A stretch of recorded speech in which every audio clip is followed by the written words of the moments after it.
இன்றைக்கி மராசனத்தோட பெனிஃபிட்ஸ் பற்றி பார்க்க போகிறோம். மராசனம் செய்கிறனால இடுப்பு பகுதி கொஞ்சம் வலுவிழந்து இருக்கும். அந்த இடுப்பு பகுதி வலிமை அதிகரிக்கிறதுக்கும், கருப்பையில் எந்த ஒரு நோயும் இல்லாமல் ஆரோக்கியமாக இருக்கிறதுக்கும், இடுப்புக்கு கீழே கீழ்வாதம் அப்படிங்கிற நோய் இருக்கும். அந்த நோயோட வலியை குறைக்கிறதுக்கும், நம்மளோட ஒரு செயல் கவனமாக செய்கிறதுக்கும், கவனத்தை அதிகரிக்கிறதுக்கும் ஒரு எளிய வகையில் ஒரு யோகா எப்படி செய்கிறதுன்னு பார்க்கலாம் வாங்க. நீங்கள் நார்மலாக நின்றுட்டு உங்கள் காலை கொஞ்சம் அகற்றி வச்சுட்டு வலது காலை மடித்து இடது தொடையில் வைக்கணும்.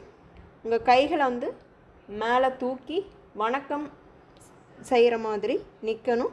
இந்த மாதிரி ஒரு 30 நிமிஷம் நீங்கள் செஞ்சுட்டு வாங்க. இந்த நோய்களெல்லாம் எளிதில் குணமடைய செய்ய முடியும்.